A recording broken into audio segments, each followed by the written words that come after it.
નમસ્કાર મિત્રો, સ્વાગત છે અમારી યુટ્યુબ ચેનલ ઓલેજ હેપીમાં. મિત્રો, આજે આપણે જાહેર વહીવટને લગતા મહત્વના પ્રશ્નોનો પાર્ટ નંબર 2 જોઈશું, જેમાં 50 પ્રશ્નોનો સમાવેશ કરેલ છે. તો ચલો મિત્રો, શરૂઆત કરીએ.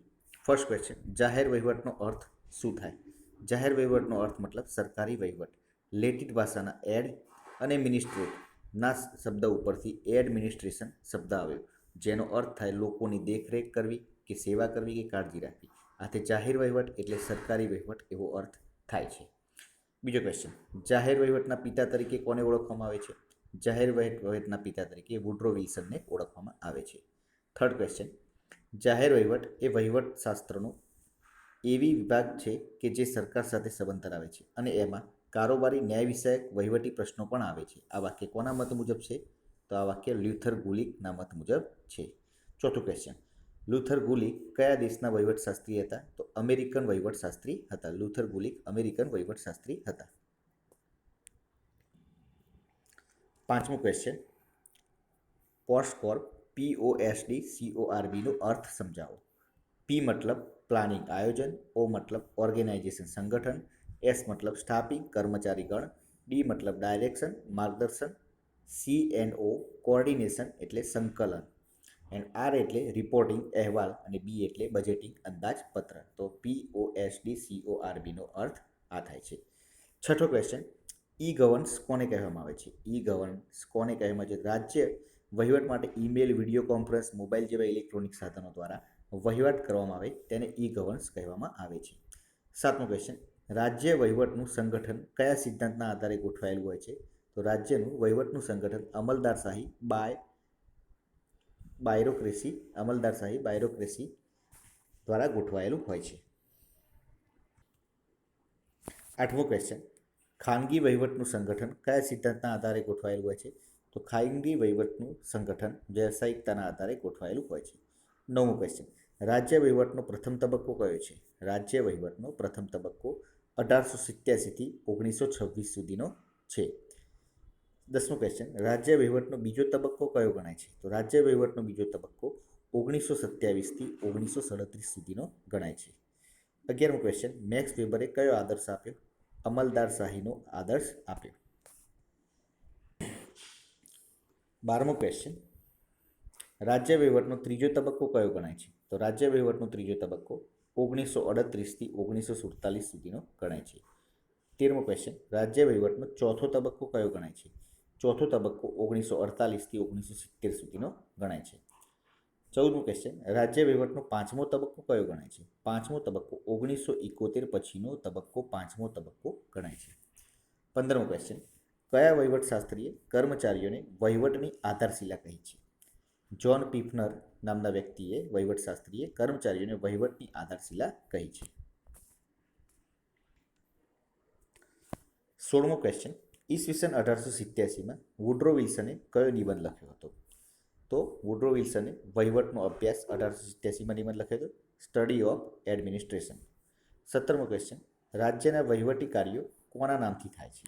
રાજ્યના વહીવટી કાર્યો રાજ્યપાલના નામથી થાય છે. 18મો ક્વેશ્ચન: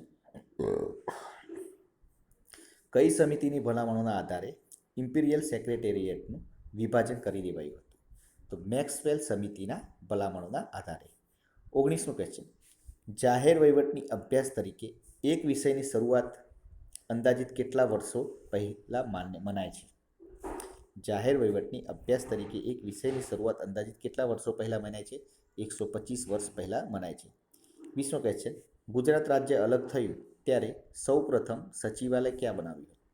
તો ગુજરાત રાજ્ય અલગ થયું ત્યારે સૌ પ્રથમ સચિવાલય આંબાવાડીમાં બનાવ્યું હતું.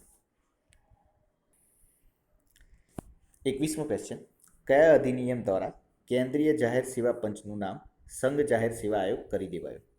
તો ભારત શાસન અધિનિયમ 1935 દ્વારા.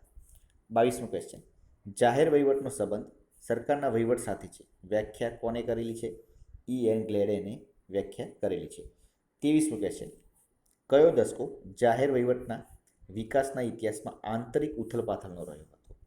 1980નો દસકો જાહેર વહીવટના ઇતિહાસમાં આંતરિક ઉથલપાથલનો રહ્યો છે.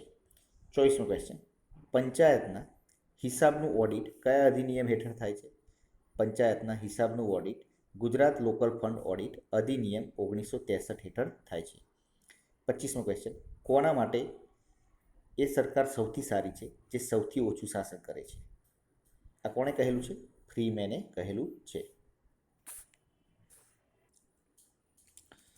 26મો ક્વેશ્ચન, જાહેર વહીવટનો અર્થ રાષ્ટ્રીય, રાજ્ય અને સ્થાનિક સરકારોના વિભાગોની પ્રક્રિયા છે.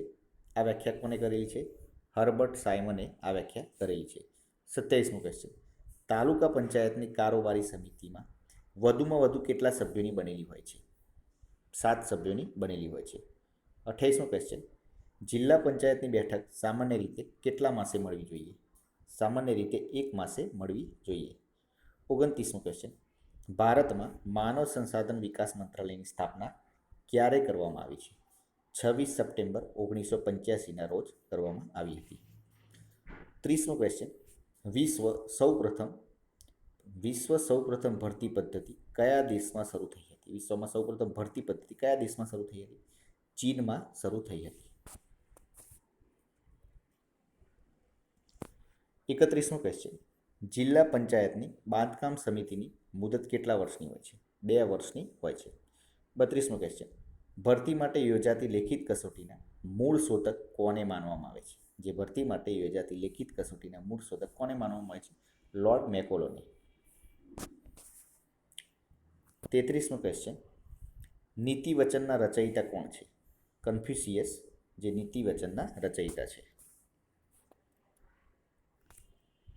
34મો ક્વેશ્ચન, જિલ્લા પંચાયતની શિક્ષણ સમિતિની મુદત કેટલા વર્ષની છે? જિલ્લા પંચાયતની શિક્ષણ સમિતિની મુદત જિલ્લા પંચાયતની મુદત જેટલી જ હોય છે. 35મો ક્વેશ્ચન, સરકારી સેવકો માટે જરૂરી આચારસંહિતાના નિયમોની રચના કરવાનો અધિકાર કોને મળ્યો છે? રાષ્ટ્રપતિને મળ્યો છે. 36મો ક્વેશ્ચન, રાજ્ય સરકારે ગ્રામ સુખાકારીનો કાર્યક્રમ ક્યારથી અમલમાં મૂકેલો છે? ગ્રામ સુખાકારીનો કાર્યક્રમ રાજ્ય સરકારે 24 જાન્યુઆરી 1999ના રોજથી મૂકેલો છે. 37મો ક્વેશ્ચન, વર્ષ 1954માં પંચાયતો માટે પંચમુખી અભિગમ કોણે રજૂ કર્યો હતો? પંચાયતો માટે પંચમુખી અભિગમ 1954માં વિનોબા ભાવે રજૂ કર્યો હતો. 38મો ક્વેશ્ચન, પોલિટિક્સ પુસ્તકના રચયિતા કોણ છે? પોલિટિક્સ પુસ્તકના રચયિતા એરિસ્ટોટલ છે. 39મો ક્વેશ્ચન, કયા વાઇસરોયના સમયમાં ઇન્ડિયન કરન્સી અધિનિયમ પસાર થયો? તો લોર્ડ કર્ઝનના સમયમાં ઇન્ડિયન કરન્સી અધિનિયમ પસાર થયો. 40મો ક્વેશ્ચન, તાલુકા પંચાયતમાં 1 લાખ સુધીની વસ્તી સુધી કેટલી બેઠકો નક્કી કરી શકાય? 1 લાખ સુધીની વસ્તી સુધી કેટલી બેઠકો નક્કી કરી શકાય? 15 બેઠકો નક્કી કરી શકાય. 41મો ક્વેશ્ચન, જાહેર વહીવટની દ્રષ્ટિએ પ્રાચીન ભારતનો સૌથી મહત્વનો ગ્રંથ કોને મનાય છે? અર્થશાસ્ત્ર. અર્થશાસ્ત્રને પ્રાચીન ભારતનો સૌથી મહત્વનો ગ્રંથ મનાય છે જાહેર વહીવટની દ્રષ્ટિએ. 42મો ક્વેશ્ચન, પંચાયતી રાજમાં સુધારો લાવવા માટે જનતા પાર્ટીએ રચેલ અશોક મહેતા સમિતિએ કઈ ભલામણ કરી હતી? દ્વિસ્તરીય પંચાયતી રાજની ભલામણ કરી હતી. કોણે? અશોક મહેતા સમિતિએ પંચાયતી રાજમાં સુધારો લાવવા માટે. 43મો ક્વેશ્ચન, નાગપુર યુનિવર્સિટીમાં કાર્યરત કયા મહાનુભાવને ભારતમાં જાહેર વહીવટના પ્રથમ પ્રોફેસર બનવાનું બહુમાન મળ્યું છે? નાગપુર યુનિવર્સિટીમાં કાર્યરત કયા મહાનુભાવને ભારતમાં જાહેર વહીવટના પ્રથમ? તો MP શર્માને આ બહુમાન મળેલું છે. 44મો ક્વેશ્ચન, કેટલાથી ઓછી વસ્તી ધરાવતા પ્રદેશમાં જિલ્લા આયોજન સમિતિની રચના કરવામાં આવે છે? 10 લાખથી ઓછી વસ્તી ધરાવતા પ્રદેશમાં જિલ્લા આયોજન સમિતિની રચના કરવામાં આવે છે. 45મો ક્વેશ્ચન, ભારતમાં કયા વર્ષે રાષ્ટ્રીય પોલીસ આયોગની રચના થઈ હતી? તો 1977ના રોજ રાષ્ટ્રીય પોલીસ આયોગની રચના થઈ હતી.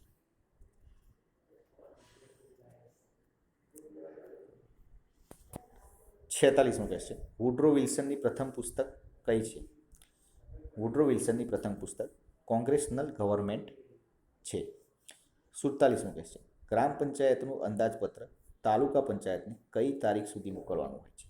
15 ડિસેમ્બર પહેલાં ગ્રામ પંચાયતનું અંદાજપત્ર તાલુકા પંચાયત સુધી મોકલવાનું હોય છે. 48મો ક્વેશ્ચન, જિલ્લા પંચાયતની સભ્ય સંખ્યા કેટલી હોય છે? 31થી 51 હોય છે. 49મો ક્વેશ્ચન, પંચાયત નિધિમાંથી નાણાં ઉપાડવાનો કે ખર્ચ કરવાનો અધિકાર કોને છે? પંચાયત નાણાં ઉપાડવાનો ખર્ચ કરવાનો અધિકાર જિલ્લા વિકાસ અધિકારીને આપેલો છે. 50મો ક્વેશ્ચન એટલે કે લાસ્ટ ક્વેશ્ચન, ધ પ્રિન્સ કયા મહાનુભાવે લખેલું પુસ્તક છે? ધ પ્રિન્સ મૈકિયાવેલી નામના મહાનુભાવે લખેલું પુસ્તક છે. તો મિત્રો આ હતા આપણા આજના પ્રશ્નો. મિત્રો વિડીયો પસંદ આવ્યો તો લાઇક કરી દેજો, પોતાના મિત્રો જોડે શેર કરજો, ચેનલને જરૂરથી સબસ્ક્રાઈબ કરજો, જેથી કરીને દરેક વિડીયોની નોટિફિકેશન આપને સૌપ્રથમ મળી રહે અને આપની તૈયારીમાં વધારો થઈ શકે. વિડીયો પસંદ આવે તો કોમેન્ટ જરૂર કરજો. કાલે નવા વિડીયો સાથે મળીશું. જય હિન્દ, જય ભારત.